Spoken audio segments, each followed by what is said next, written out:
The NFL draft is now less than a month away, and the Seahawks have 2 first-round picks. Which players stand out as the top prospects that should be on their big board? We're going to be revisiting our top 10 here on our Thursday edition of Locked On Seahawks. You are Locked On Seahawks, your daily Seattle Seahawks podcast. Part of the Locked On Podcast Network, your team every day.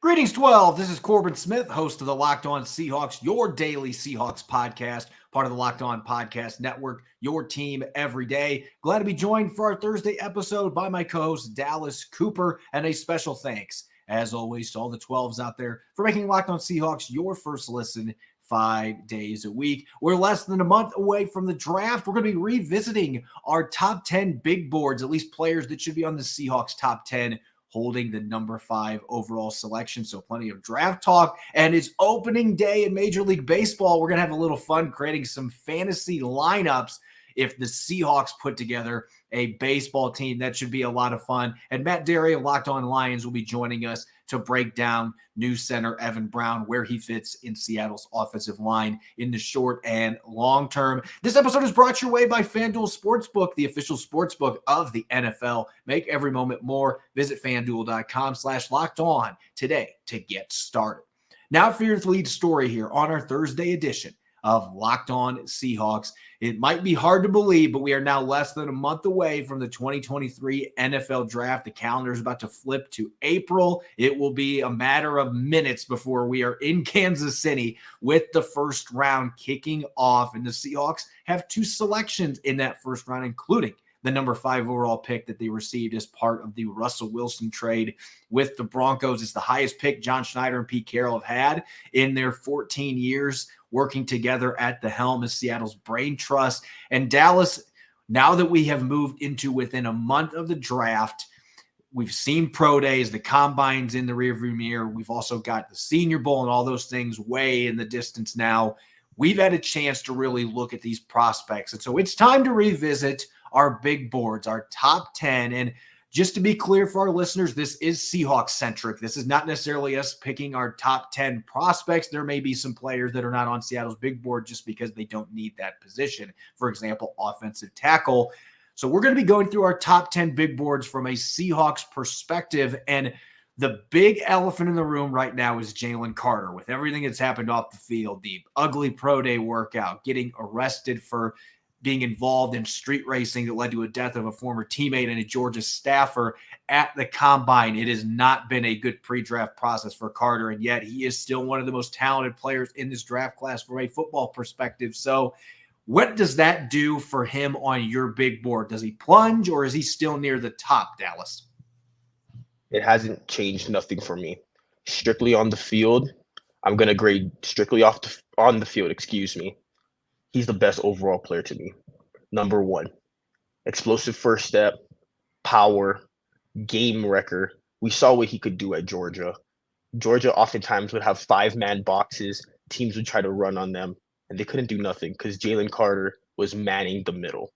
And imagine adding him with Draymond Jones, the potential of that interior line right there. That's going to be a nasty interior duo. But Jalen Carter, I feel like the offseason things, a lot of that was, it's a tough situation. Yes, he struggled at his pro day. He struggled at the combine, or not struggled at the combine, but had the interviews, then he had to leave. But that's a lot to go through as a young adult. And I feel Jalen Carter, it's more just tough times right now. Made a mistake, but strictly on the field, I feel he's the best overall player, regardless of everything. It really is the biggest question mark for the Seahawks going into this draft now, because if it's all about talent, then if Jalen Carter is there at number 5, you've got to believe that John Schneider and Pete Carroll are going to be pulling the trigger. But as we've talked about on the show, you've got the Malik McDowell situation hovering over the organization, and they have been avoiding players like this since that blew up in their face. And so I'm really curious with a player like this who, no offense to Malik McDowell, who was a really talented player in his own right, but Jalen Carter's in another stratosphere in terms of talent. And we know that talent creates opportunities. Does that work with the Seahawks now with the way that they've done things the last 4 or 5 drafts? I think that is really the big question that none of us can truly answer until we get there. And the Seahawks may have done some homework behind the scenes. But I have dropped him a few pegs on my list. Looking at my big board here, I actually have Will Anderson jumping up to number 1. I had him at number 2 on my last one. I've dropped Jalen Carter down to 6, and this doesn't necessarily reflect the talent. If we're just looking at pure football and the offseason, off-field stuff is not accounted for, Jalen Carter is in the top 3 still. But I have major reservations about the work ethic related stuff with him going to his pro day 9 pounds heavier, and it wasn't good weight, and not being able to finish the workout. Like, that's the kind of stuff that scares John Schneider or Pete Carroll. They're looking for guys that are competitive and have grit. That does not exhibit either one of those traits. And so I've got him down at number 6 right now. I still could see the Seahawks picking him potentially if they trade down a couple spots. I don't know at number 5 if they will or not, just because of the things that have transpired this offseason. But he is still on my top 10. I've got a bunch of quarterbacks near the top. I've still got Bryce Young on my list ahead of CJ Stroud. I think that gap has closed, really. It's a 1A, 1B type situation. And Anthony Richardson, number 5 on my list, is having his pro day currently in Gainesville. The Seahawks have Pete Carroll and John Schneider and some other coaches in attendance, and I would expect we're going to see a selfie here in the next few hours, most likely with Anthony Richardson, but he is on my list as well. The one newcomer to this top 10, most of these players were on this list. I actually have 2 newcomers that have been added. Nolan Smith, another Georgia player jumping into the fold. And I don't know if they would take him at number 5. We had Danny Kelly from The Ringer on here last week, and he was talking about Smith as a potential wild card at number 5. I don't know if that's the case. At the same time, he had an incredible, historic combine performance. When he's been healthy, he's played at a high level. He's a really good run defender. Also, he is the exact opposite of what we've seen from Jalen Carter this offseason. We're talking about a guy that's been a team leader, has an excellent reputation off the field, hasn't had the legal issues. And so this would be a guy that would stand out and check out a lot of boxes for the Seahawks. I've also moved Jackson Smith and Jigba into my top 10 with a really good pro day, running a little faster than I anticipated in the numbers he put up at the combine, and the agility drills were really good as well. And so I actually have him now as my number 1 receiver here in terms of what the Seahawks could have to go with DK Metcalf and Tyler Lockett. So some shakeups, still got a couple corners on there, but overall, a lot of the same characters, just a little bit of moving across the board because of on and off field related stuff. For me, I have maybe made a couple shuffles. I had Bryce Young. I moved him down from number 1 to number 2. And the reason is, when I'm watching the film, Jalen Carter is just that much more of a blue chip talent to me. Bryce Young at second, because to me, he's still the best quarterback in the draft, can make plays off schedule, any throw in the book. Alabama used a decent amount of pro style concepts compared to other prospects in this class. I get that the height and frame could be an issue, but I think he's too good of a player to pass up. He reminds me a lot of Kyler Murray, except he attacks the middle of the field a lot more. Then I have Will Anderson. Will Anderson, another guy to me in the top 3. The Seahawks select at number 5. All Seahawks fans would be ecstatic for that pick. Will Anderson, what do I really have to say? 17 sacks when he was at Alabama in his second to last year. He has the really just unnatural strength that is really confusing because he's not truly a big edge. He's not like 270, but he plays like that. And then have CJ Stroud at number 4 with Anthony Richardson. CJ Stroud right now is the better quarterback. When you're asking accuracy, reading defenses, CJ Stroud is the better quarterback, has a lot better accuracy, and that's honestly where CJ Stroud is going to be winning in the NFL. It's going to be his touch. It's going to be his accuracy, his ability to read defenses. He doesn't make as much plays off schedule, yet I think his accuracy and his ability in schedule is going to be what kind of accentuates him to number 2 on this list. For me, Anthony Richardson is the number 3 quarterback. To me, number 5 on the big board. Again, another wild card for number 5, that number 5 pick. And to me, this comes from John Schneider. John Schneider has been linked to these high potential college quarterbacks And we've seen it with Josh Allen linked to Patrick Mahomes, and he was coming out in the draft. And I think the completion percentage is a little blown out of proportion because Anthony Richardson was in his first year starting. I want everyone to get that clear. This is his first year starting at quarterback at the college level. Let me read you some names in the NFL in their first years starting at college. Patrick Mahomes, 56.8% in 2014. Joe Burrow, 57.4% in 2018. Josh Allen, 56% in 2016. Lamar Jackson, 54% in 2015. And Dak Prescott, 58% in 2013. Anthony Richardson was at 54%, but that's around the range for a lot of these good NFL quarterbacks in their first year starting in college.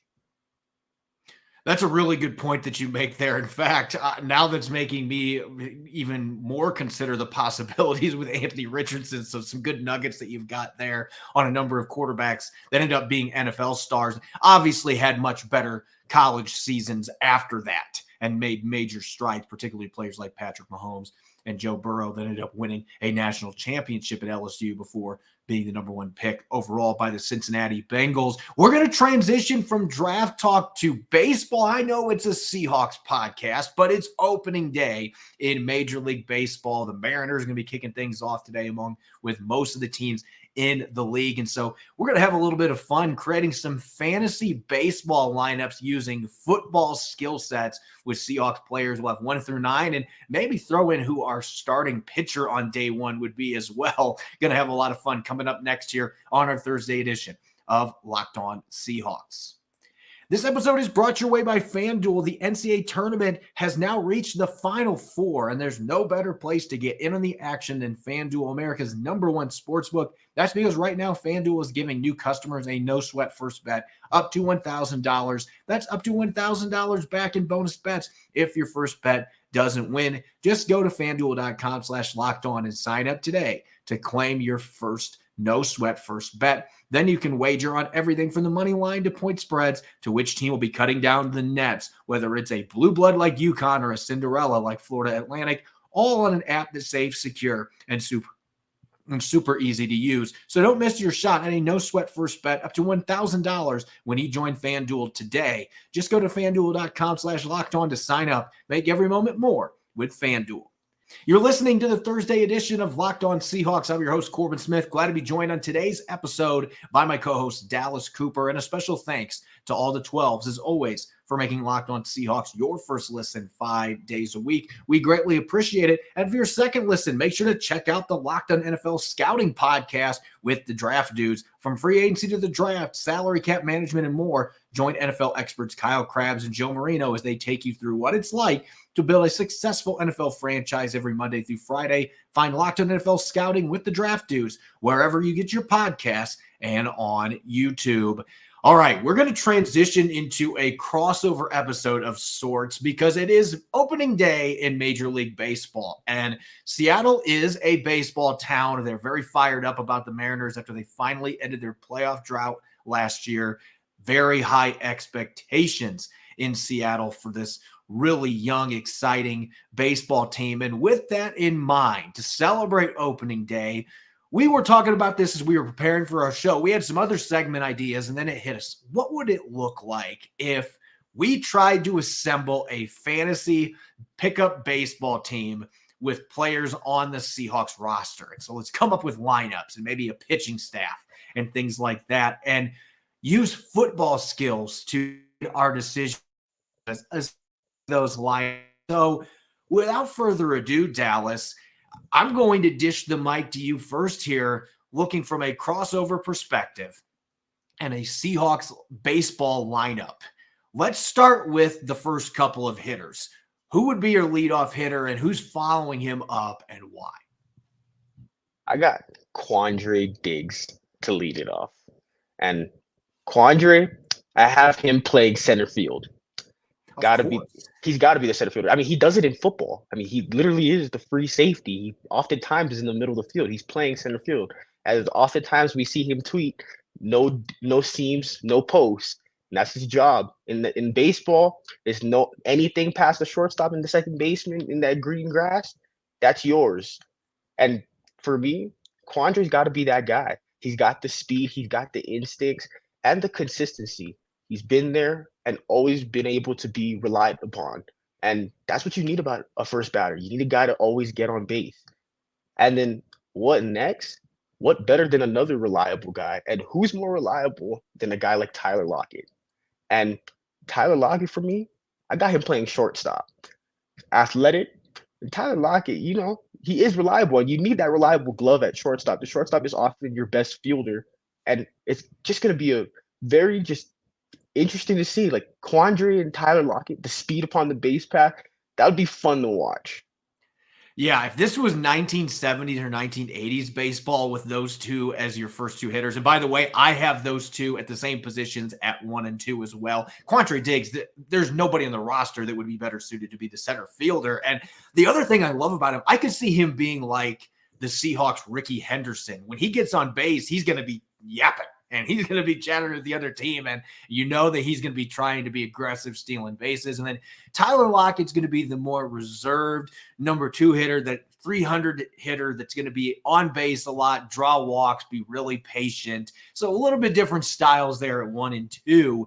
Now, looking at the next 2 spots in my lineup, I'm going to surprise some people because usually when you get to the meat of the lineup, 3 and 4, you're talking power hitters. So you're probably thinking somebody like a DK Metcalf, but if you watched him in the celebrity softball game, you know that batting him third is probably not a good idea because a lot of swing and miss potential there. He's kind of like Pedro Serrano off of the movie Major League. He either hits it out of the park or he swings and misses. And so I don't want him at number 3, but I do at that spot want Ken Walker the third, because you want to talk about a guy that was a home run hitter with the ball in his hands out of the backfield.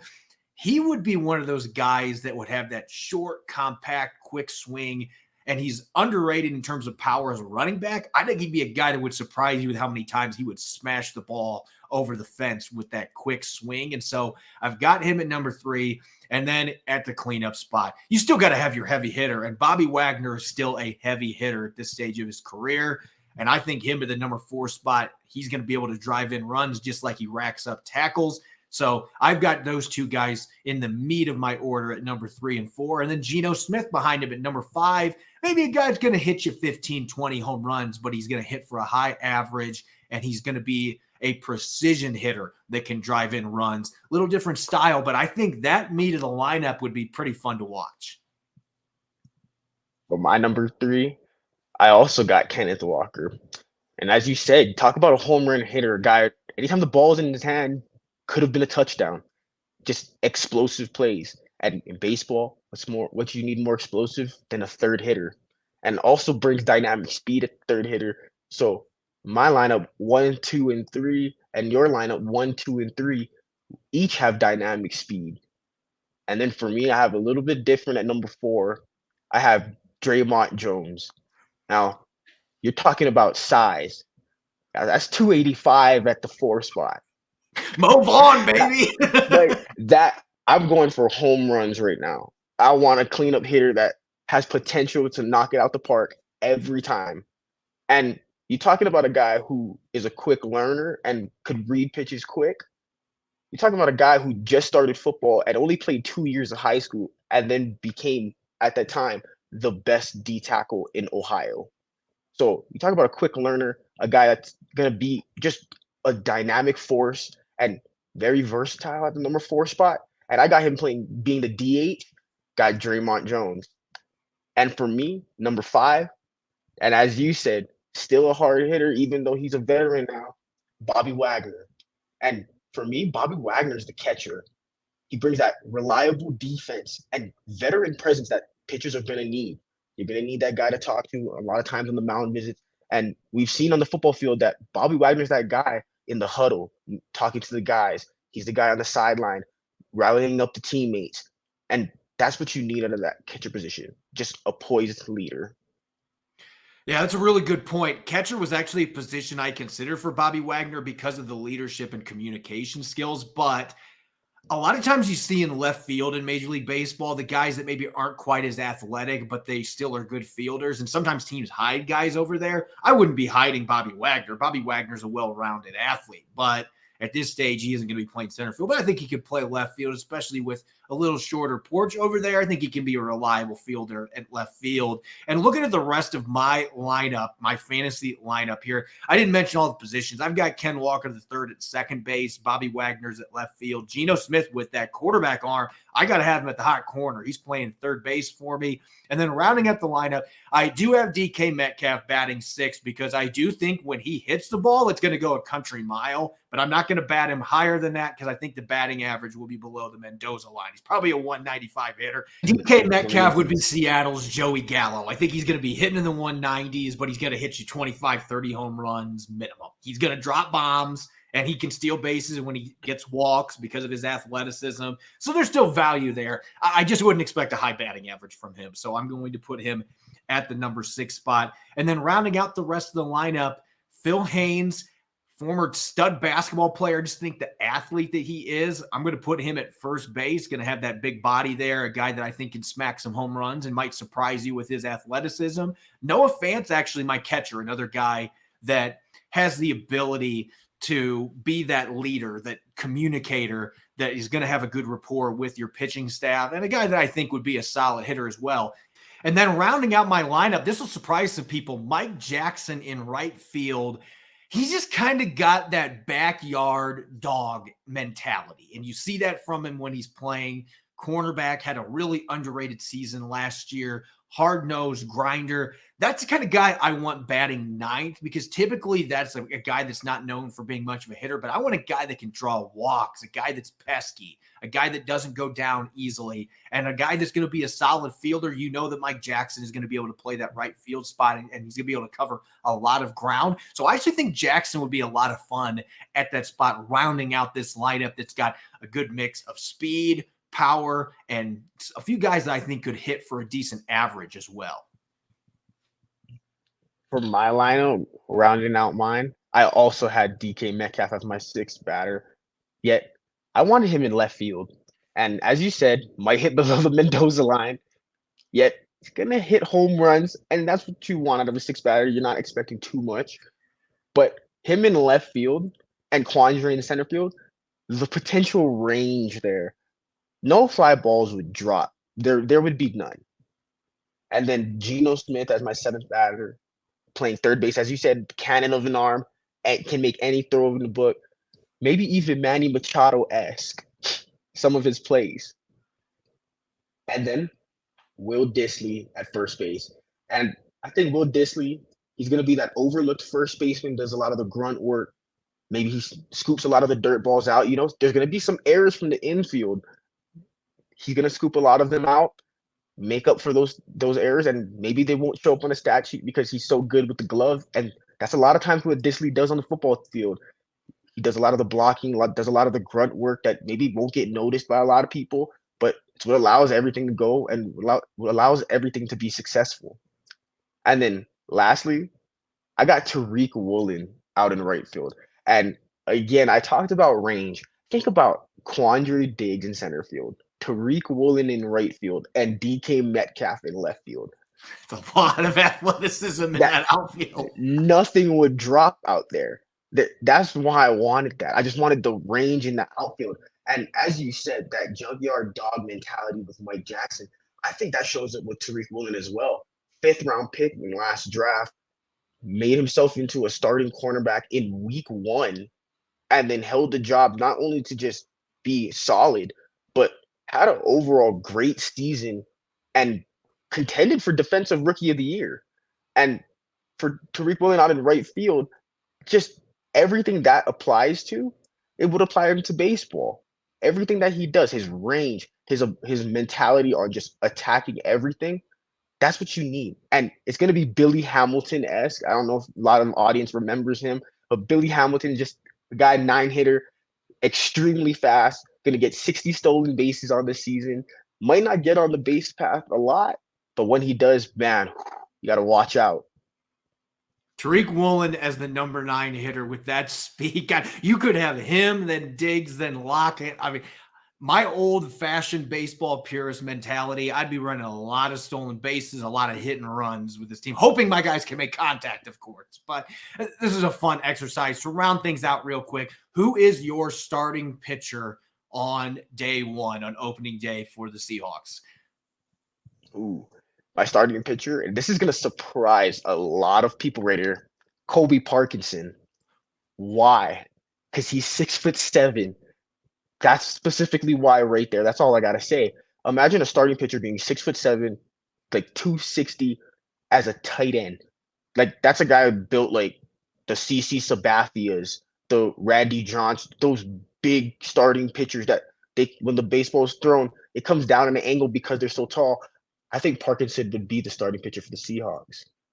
And I actually think he's got a little bit of a diverse background athlete-wise, and I've seen him throw at the football field. So he would be a guy to be interesting. I'm going to go with a tight end too. I'm putting Uncle Will Dissly on the mound. If you've been watching on YouTube, you can see the picture of him throwing out the first pitch. He just looks like a starting pitcher in Major League Baseball. He's got the beard, he's got the grunt, he's got the arm angle. He just looks like he's going to be ready to hum in a 90-mile-an-hour fastball. And I don't know if Will Dissly can throw a fastball anywhere close to that fast, but I digress. I think Will Dissly would be a fun pitcher to watch. And we also know that he plays the game of football with a high football IQ. I think he would take that to the mound as a pitcher and be able to attack opposing hitters, know how to attack them with different pitches. And so I would be really fascinated to see Will Dissly on the mound. It'd be a lot of fun just to see if any of the guys we mentioned can actually play baseball. I don't know if they've got any Russell Wilson or Golden Tate type guys on their team that have a diverse baseball background and have played a lot of baseball at a high level, but I'd be curious to see which one of these guys could actually play if put on the diamond. Coming up next, get a transition from the draft and baseball to free agency. The Seahawks plugged the center hole left by the retirement of Austin Blythe with the addition of Evan Brown. We're going to be joined by Matt Dery of Locked On Lions, who's going to provide some insight on what Brown brings to the table for the Seahawks and whether or not he could be a long-term answer at the pivot position. Don't go away. You're listening to the Thursday edition of Locked On Seahawks. Welcome back to the Locked On Seahawks podcast. I'm your host, Corbin Smith. Glad to be joined by Matt Dery of the Locked On Lions podcast. The Seahawks have a new center, and he's pretty familiar with Evan Brown. So he's going to be giving us some insight here on Seattle's new offensive lineman, and Brown coming in on a one-year deal. And Matt, he's had a really interesting career path, and I know this jumped out to me before free agency, making him a target for the Seahawks because they love undrafted players that end up making it in the league, but bounced around with three teams. What clicked in Detroit? Was it just getting an opportunity, or what really jumped out to you as far as what stood out the last 2 years to make him a reliable starter on Detroit's offensive line? You know, Corbin, number one, Hank Fraley's a really good offensive line coach here and somebody that the Lions have prioritized, even going back to before Dan Campbell got here, about keeping on the staff. And he's done a tremendous job. There have been some guys that have really made strides. Jonah Jackson's a Pro Bowl left guard. Taylor Decker's gotten better. Frank Ragnow's a stud. Panay Sewell.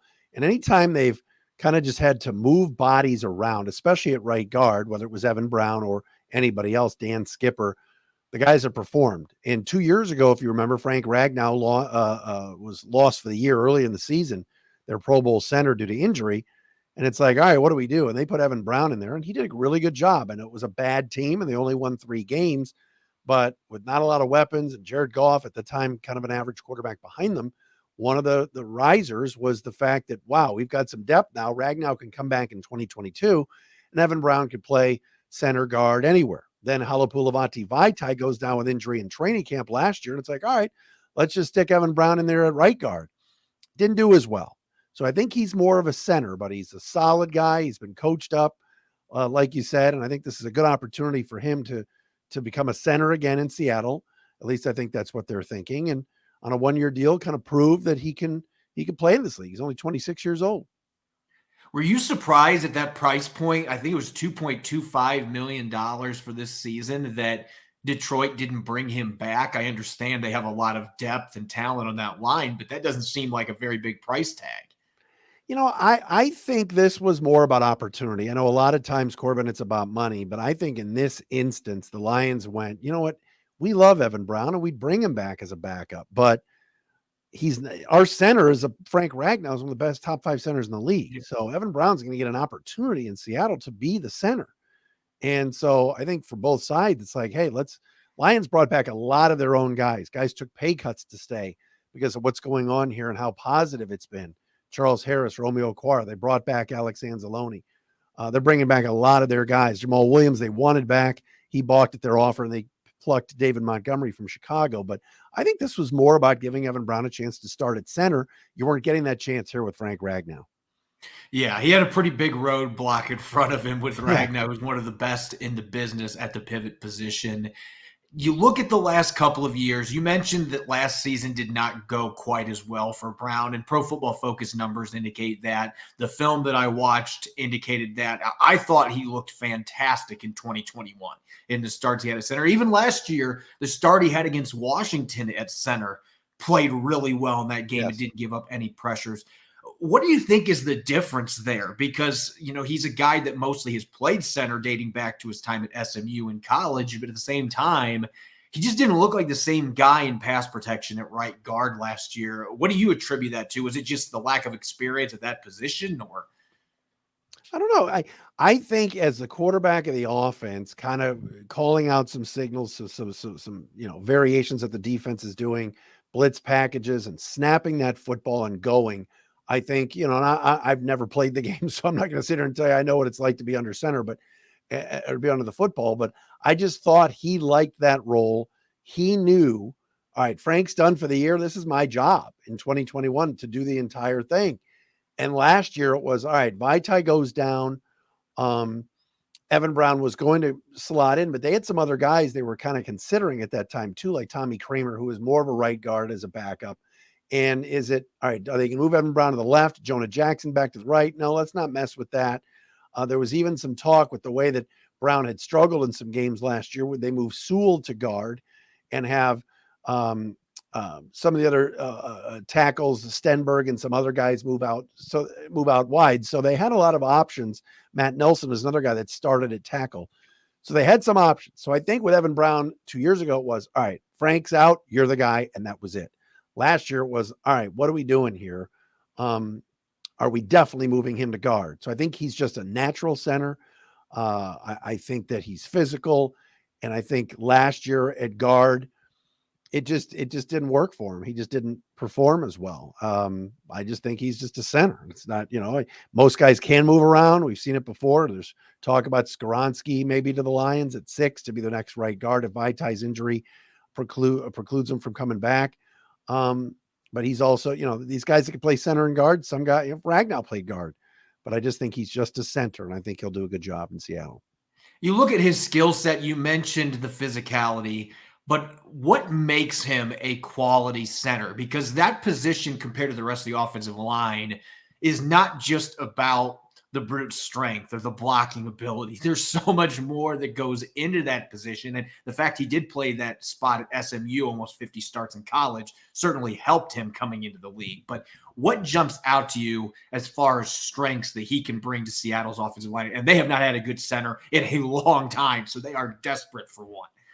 I just think he was smart. I think he helped the rest of the offensive line, even in that kind of pinch hitter role when Ragnow went down with again, what the defense was looking like, picking up the blitz, things like that. There's nothing spectacular about his game. He's not a road grader. There were some times you watch the tape and you see some of those Jamal Williams inside runs, even Swift to an extent, and you just see Ragnow moving people and you go, wow, Evan Brown's not that good like Ragnow, been moving bodies, but he's just real solid. Last year, unfortunately, you heard his name called more because he got penalized more, because he got beat more in pass pro. That didn't happen 2 years ago. Remember at the end of 21, you went, wait a minute. Oh, I forgot Ragnow was out for the year. The line played pretty well. And who's that guy again they picked up? Because he's pretty much a no-name player, Evan Brown. So I just think he's just real solid. And I don't think he's going to hurt you in the pass protection game or really the run game. But is he going to be this, top 10 guy that's moving bodies? I'm not so sure. Yeah, and that kind of leads into my last question here, because I think a lot of Seahawks fans are asking themselves this right now. With this contract, this is not a starter caliber contract, $2.25 million, or at least it's not guaranteeing that he's going to be the starter. They've got 10 draft picks. This is a pretty darn good draft class at the center position as well. but Brown's only 26 and he hasn't played a ton of football. So there may be a lot of room for growth. Do you see a possibility of him being a guy that could be a long-term answer at that position? Or do you look at him as somebody that is solid, but probably more of a placeholder? I don't know. That's a good question. I think his attitude and the way he was kind of team first, and that was really what propelled Detroit to go from 3 wins to 9 wins. And obviously we're right behind you guys in that playoff picture last year coming down to week 18. I just think he's a plug and play guy that is reliable.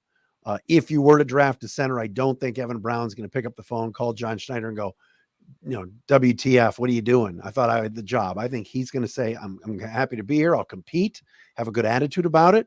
And if they were to draft somebody and that person is better than Brown and Brown slides over and fills in, I think he's okay with it. I think he's probably playing for a contract. If he has a really good year, is the guy, somebody's going to pay him, and that'll be great for him. But I think he's got a really good attitude, was a part of a team that was high in culture last year. And that's a good thing for Pete and John to have in their back pocket this year. Yeah, the Seahawks always value that culture, and I know that they respect what Dan Campbell is building in Detroit. Not a surprise that Evan Brown is a player they identified as early as last preseason as somebody that they might be targeting at this stage in free agency, and obviously a huge hole to fill with Austin Blythe retiring earlier this month. Much appreciated for the insight, Matt. And of course, to our listeners, you can make sure to check out Locked On Lions, and you can follow Matt at Dery Speaks on social media. He's got tons of takes on multiple sports, so make sure to check him out. Thanks for joining us, Matt. Greatly appreciate it. Corbin, one last thing. Are you guys taking a quarterback at 5? That way the Lions are at 6. I need to know.